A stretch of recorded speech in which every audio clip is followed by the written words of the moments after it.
There is a country on this earth whose official capital city has a population of exactly 0. No lights on, no one coming home tonight because the entire city is buried under hardened volcanic ash. And here's the strange part. It's still, legally, the capital. Nobody has ever changed that. Have you ever wondered what it would take to lose an entire capital city not to war, but to a mountain everybody thought had gone quiet for good? What do you do when the volcano you grew up next to turns out to be very much alive? Stick around, because by the end of this, you'll understand exactly how a bustling Caribbean capital became the only ghost town capital city on the planet, and why, even now, almost 30 years later, no one is allowed to walk its streets without a permit and an escort. Picture the Eastern Caribbean. Turquoise water, green hills, postcard scenery. Now tuck a tiny British territory into that picture. A speck on the map called Montserrat, only about 10 miles long. On its southwest coast, once sat Plymouth, a Georgian-era port town of stone buildings, a busy harbor, a church tower that had watched over the town since the 1600s. For over 3 centuries, Plymouth was the heartbeat of the island. Its only real port, its seat of government, the place where everything happened.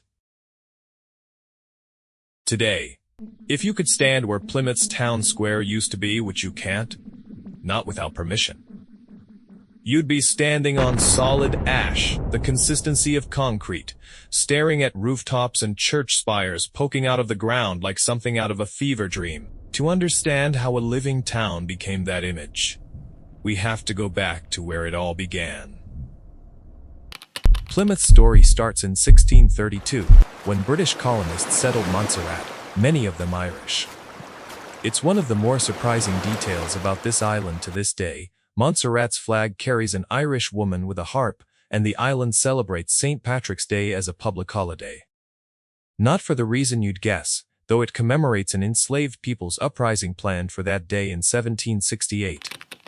By 1636, Plymouth had its first church, St. Anthony's, and grew into the island's only real port. By the 20th century, it was a proper Georgian capital, an estimated 4,000 to 5,000 residents, a market, a hospital, government buildings, even a recording studio that once drew some of the biggest names in music.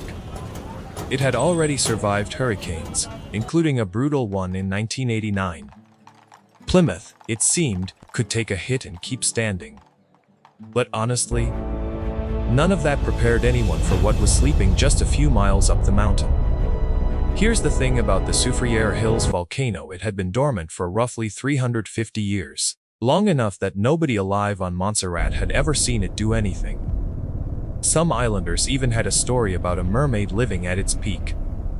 Nobody thought of it as a volcano, just a mountain with warm springs. On July 18, 1995, that mountain woke up. What followed wasn't one dramatic moment, it was 2 agonizing years of the volcano toying with the island. Ash fell, residents evacuated. Things calmed, and they went home. Then it flared up again, and they left again. Locals called it yo-yoing, and it did something quietly cruel to people's judgment. Each false calm made the next warning easier to dismiss. By April of 1996, the evacuations became permanent. Now here's where things take a turn nobody could fully prepare for. On June 25, 1997, a massive pyroclastic flow and avalanche of superheated gas and rock swept toward Plymouth. 19 people, who had gone back into the exclusion zone despite the warnings, lost their lives.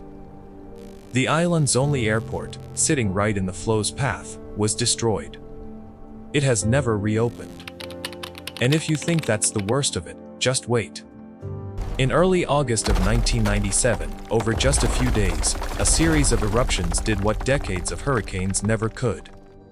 Roughly 80% of Plymouth was destroyed or buried, with an average of about 1.5 meters of ash blanketing the town, though in some low-lying pockets, the debris piled far deeper.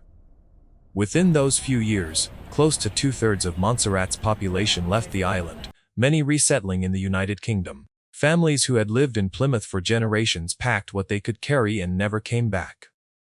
What they left behind is part of what makes this place so haunting. Typewriters still on desks, toys, cradles, invoices in filing cabinets, and entire town's daily life paused mid-sentence. The government relocated north, to a town called Braids, which quietly became the island's working capital in everything but name. Plymouth entered a strange kind of limbo, officially still the capital of Montserrat on paper, while sitting silent and off-limits inside what's known as Zone V, an exclusion zone where entry without authorization is against the law. Here's the thing though, Plymouth's story wasn't over. It was just waiting for someone to come back and look. For years, the only people who saw Plymouth up close were volcanologists and disaster officials, monitoring a mountain that could still send another flow down its slopes without warning. The Montserrat Volcano Observatory has flown drones over the buried town for scientific study, quietly documenting a city that most of the world had simply forgotten. Then, starting around 2023, something shifted.